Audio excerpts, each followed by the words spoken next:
So hello friends, so today I am going to make a video on the topic blood and plasma proteins. So first of all that I am going to give a little bit introduction of blood. So here you all know that here blood contributes 7 to 8% of total human body weight, and this blood constitutes here 5 liter in the human adult. And this thing you have also studied in the general anatomy, that in the distribution of body in the human body. Simple also. But now I am going to discuss here about the plasma proteins formation. So you can see here that this is the liver. So here that this is the liver. So here, and this liver forms plasma proteins, and plasma proteins are like mainly you can see albumin, globulin, and fibrinogen. And here and this production,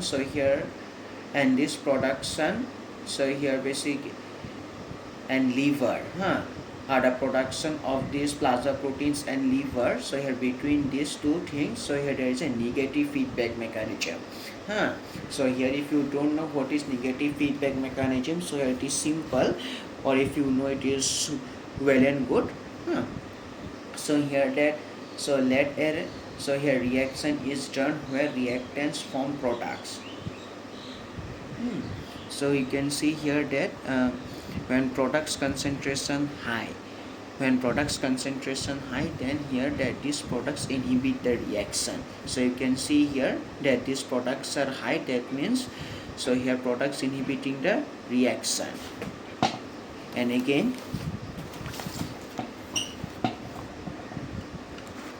you can see here that when the products low, products concentration low, then these products favoring the reaction. That means reactants converted into product. So here products, and this is the concept of negative feedback mechanism. So friends, you can see here that it is written in your book guidance that essentially all the albumin and fibrinogen of the plasma proteins, as well as 50 to 80% of the globulins formed in the liver.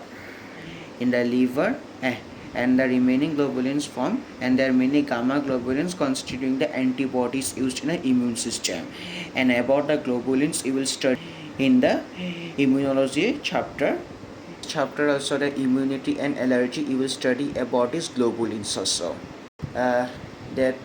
Please study that this immunity and allergy chapter while revising this. So here introduction to blood and plasma proteins for a better understanding. So now, and also you can see here the rate of plasma protein formation by the liver can be extremely high, as much as 30 gram per day. And you can also see that the rapid production of plasma proteins by the liver is valuable in preventing death in such states. So here occasionally a person with severe renal disease loses as much as 20 gram of plasma protein in the urine each day for months, but it is continually replaced mainly by the liver production of the required proteins. So this is the physiology, and this is the concept of pathology that you will study mainly in the second year, but for your base also it is being revised at liver cirrhosis. So you will study about this in liver pathology of the second year. And this liver pathology, so therefore there is albumin protein is not synthesized, and the main function of this albumin protein is to maintain colloidal osmotic pressure. Now I'm going to explain about this also later on this chapter. So therefore if no colloidal osmotic pressure, so then edema will occur. So now friends, now I'm going to discuss to you about the functions of plasma proteins. So first of all, that it is a blood vessel. So here it is a blood vessel.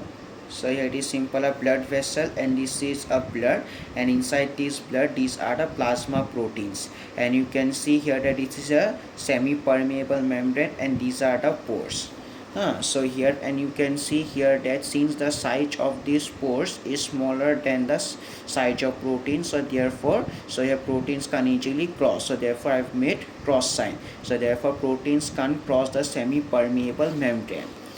And here, and then these proteins constitute the colloidal osmotic pressure. And And this thing also mentioned in your book guidance also, that so here it was pointed out that only those molecules or ions which fail to pass through the pores of a semi-permeable membrane exert osmotic pressure, because the proteins are the only dissolved constituents in the plasma and interstitial fluids that don't readily pass through the capillary pores, and it is the proteins of the plasma and interstitial fluids which are responsible for the osmotic pressure on the two sides of the capillary membrane. So therefore colloidal osmotic pressure right there. So friends, I think that now you are able to here mention about the first function. So I think you are able to here mention about this. So therefore first function is to here basically to maintain colloidal osmotic pressure, and this deficiency will lead edema. Now here basically one more important thing you can see here, that here colloidal osmotic pressure depends on relative mass concentration, not on the here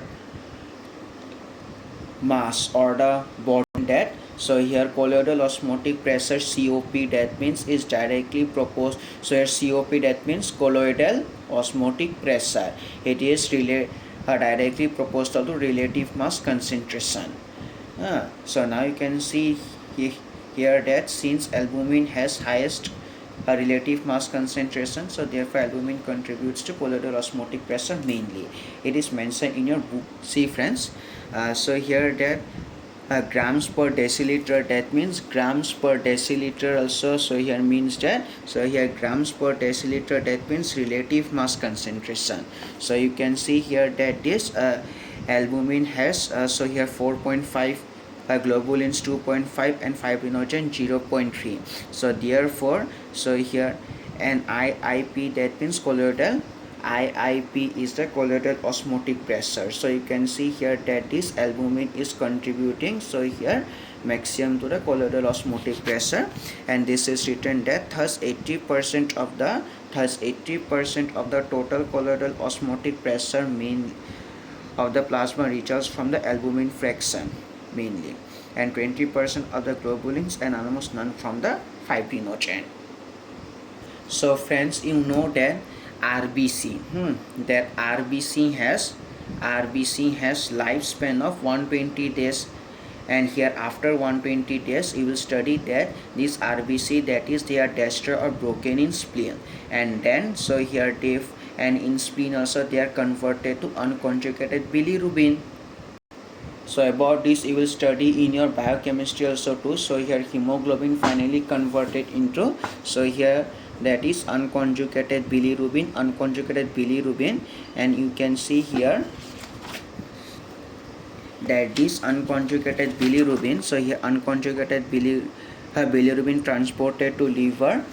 So here you can see here that this is unconjugated bilirubin, and it is transported to liver by this albumin, and you can see here also that is, and from spleen that this albumin forms here complex with a bilirubin, that is albumin bilirubin complex, and it is transported from blood to liver. So here, and this is the uptake of bilirubin in hepatocyte. That one thing that you must mention is that is unconjugated bilirubin is here is water insoluble substances. So therefore I have written about the function that to act as carriers for water insoluble proteins. So therefore that is, I think that you are able to guess the second function also, because to act as carriers also, to act as carrier proteins.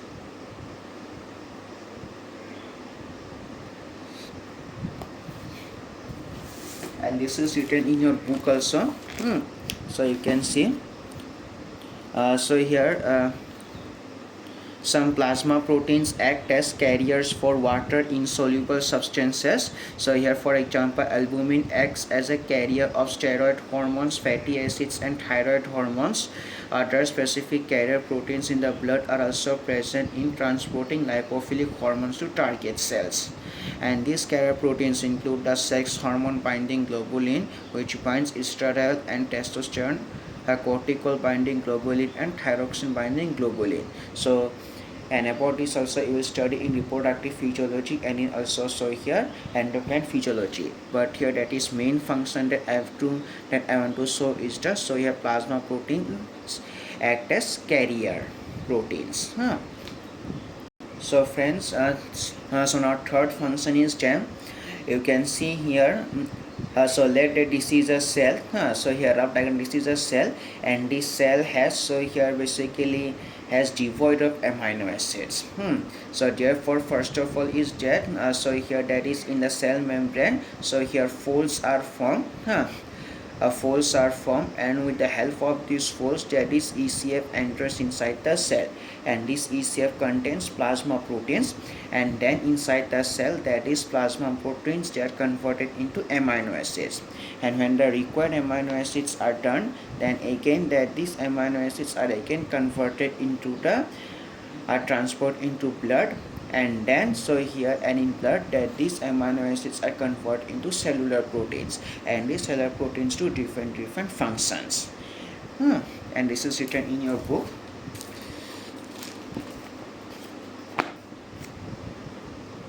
So friends, you can see that when the tissues become depleted of proteins, the plasma proteins act as a source of a rapid replacement. Instead, whole plasma proteins can be imbibed in toto by tissue macrophages through a process of pinocytosis. So here basically pinocytosis basically that this process.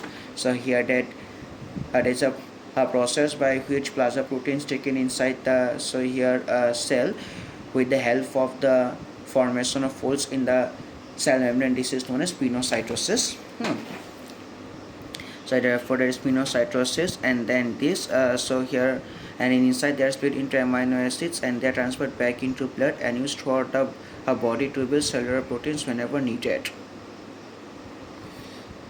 So therefore I think you are able to guess the so here third function also basically to act as amino acid source.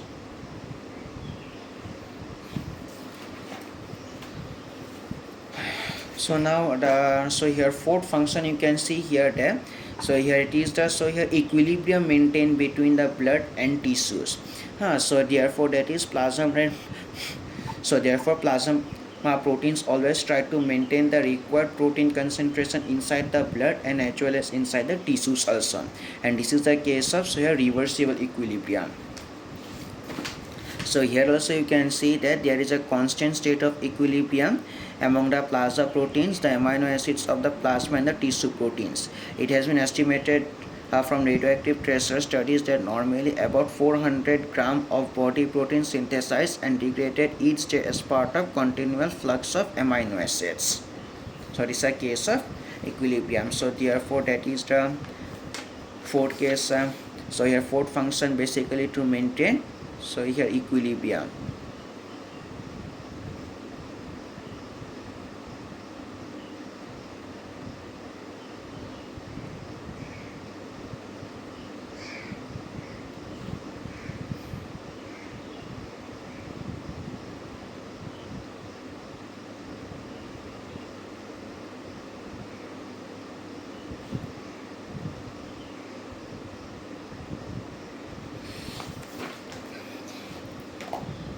And also that so here our body tries to maintain the equilibrium, but here that if there is so here severe deficiency, so here then here so in that case therapy required. No option.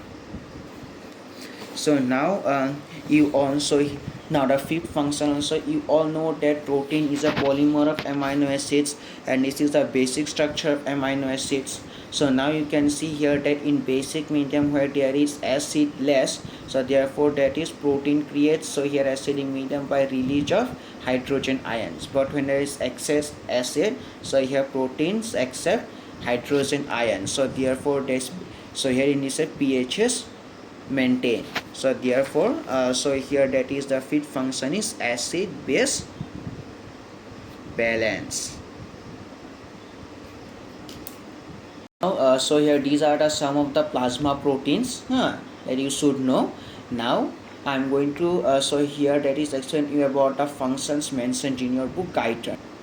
So friends, I think you are able to understand that this so here albumin that it maintains colloidal osmotic, so here the basically osmotic pressure, and also excess carrier protein that it carries unconjugated bilirubin, as I mentioned in my book, so here lecture also, and you will study about this also, that is in hemoglobin metabolism in biochemistry, and also that is in studying the jaundice disease. And number 5, so here basically buffering capacity for acid base balance, so here feed function that I discussed, so here basically acid base balance and immunoglobulins, so here you can see here basically immunity, so and you will have to study about this also in the chapter immunity also. Now here and about transferrin also you will have to study in the book. So you can see here that this is the transferrin, and yeah, also that here that in the chapter iron metabolism also that you will have to study about this transferrin, so therefore to transport iron. And similarly, so here ceruloplasmin is there, so here ceruloplasmin is there, and this ceruloplasmin also, so therefore I have meant, so here you can see here basically that is, so here transferrin, so here cause is responsible for iron transport, ceruloplasmin copper transport, and fibrinogen, I think that is fibrin formation, you in fact studied in your NEET UG syllabus also, and this coagulation factors, and all these functions have been discussed. And the C-reactive protein you will have to study mainly in pathology, because inflammation, so here inflammation, so you know the inflammation is a pathological condition. And this similarly that is hepatoglobulin, so here hemoglobin synthesis also that it is required, and you will study about this also. So that's all. So if you have liked, so please like and subscribe.